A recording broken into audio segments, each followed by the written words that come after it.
নিম্ন আদালতের বিচারকদের নিয়ন্ত্রণ ও শৃঙ্খলার দায়িত্ব সুপ্রিম কোর্টের হাতে ফিরে এলো। এ সংক্রান্ত বর্তমান সংবিধানের ১১৬ অনুচ্ছেদকে অসাংবিধানিক ঘোষণা করে রায় দিয়েছেন হাইকোর্ট।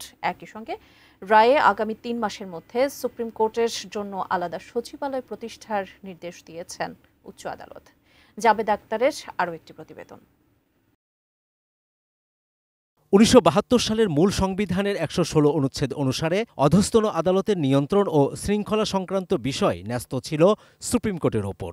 বর্তমান সংবিধানের ১১৬ অনুচ্ছেদ অনুযায়ী বিচারকর্ম বিভাগে নিযুক্ত ব্যক্তিদের এবং বিচার বিভাগীয় ম্যাজিস্ট্রেটদের নিয়ন্ত্রণ ও শৃঙ্খলা বিধান রাষ্ট্রপতির ওপর ন্যস্ত।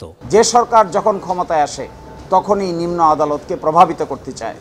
তাই সংবিধানের ১১৬ অনুচ্ছেদ ও ২০১৭ সালের জুডিশিয়াল সার্ভিস শৃঙ্খলা বিধিমালার বৈধতা চ্যালেঞ্জ করে এবং বিচার বিভাগের জন্য আলাদা সচিবালয় প্রতিষ্ঠার নির্দেশনা চেয়ে গত বছরের ২৫ আগস্ট সুপ্রিম কোর্টের ১০ জন আইনজীবী রিট করেন। ওই রিটের ওপর গত ২৭ অক্টোবর রুল দেন হাইকোর্ট। সেই রুল যথাযথ ঘোষণা করে মঙ্গলবার বিচারপতি আহমেদ সোহেল ও বিচারপতি দেবাশিস রায় চৌধুরীর হাইকোর্ট বেঞ্চ রায় দিলেন। রায়ে নিম্ন আদালতের নিয়ন্ত্রণ ও শৃঙ্খলা সংক্রান্ত ১৯৭২ সালের সংবিধানের ১১৬ অনুচ্ছেদ পুনর্বহাল করেছেন হাইকোর্ট।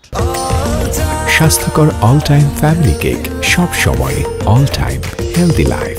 ১১৬ অনুচ্ছেদের চতুর্থ এবং পঞ্চদশ সংশোধনী বাতিল করা হয়, যার ফলে ১১৬ অনুচ্ছেদ ১৯৭২ সালের অবস্থায় ফিরে গেছে, যাতে করে অধস্তন আদালতের নিয়ন্ত্রণ এবং কর্তৃত্ব সম্পূর্ণভাবে সুপ্রিম কোর্টের উপর ন্যস্ত হয়েছে। সরকার শুধুমাত্র পৃথক সচিবালয় প্রতিষ্ঠা করাটা সমর্থন করেছিলেন, আর সবই বিরোধিতা করেছিলেন।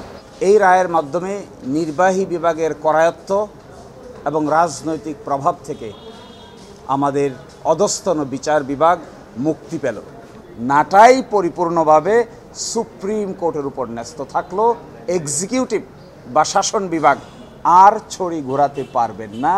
এছাড়া ২০১৭ সালের জুডিশিয়াল সার্ভিস শৃঙ্খলা বিধিমালা সংবিধানের সঙ্গে সাংঘর্ষিক ঘোষণা করেছেন হাইকোর্ট। বিচার বিভাগীয় অফিসারদের জন্য যে ডিসিপ্লিনারি রুলস করা হয়েছিল, এই রুলস অসাংবিধানিক ঘোষণা করা হয়েছে এবং আগামী ৩ মাসের মধ্যে সেপারেট জুডিশিয়াল সেক্রেটারিয়েট গঠন করার জন্য নির্দেশ দেওয়া হয়েছে। একটি সার্টিফিকেট দিয়েছেন সুপ্রিম হাইকোর্ট যে এটি খুবই সাংবিধানিকভাবে অত্যন্ত গুরুত্বপূর্ণ বিষয়, এই জন্য এটি সরাসরি আপিল যেন হয় সেই জন্য সার্টিফিকেট ইস্যু করেছেন। আজকের এই রায়ে চেকস অ্যান্ড ব্যালেন্স প্রতিষ্ঠিত হলো, একই সাথে বিচার বিভাগ তার মর্যাদা ফিরে পেল, বাংলাদেশ গ্লোরিফাইড হলো, গৌরবোজ্জ্বল ইতিহাসের যাত্রা শুরু হলো। হাইকোর্টের এই রায়ের বিরুদ্ধে দ্রুতই আপিল করার কথা জানিয়েছেন attorney general. Javed Akhtar, ATN News, Dhaka.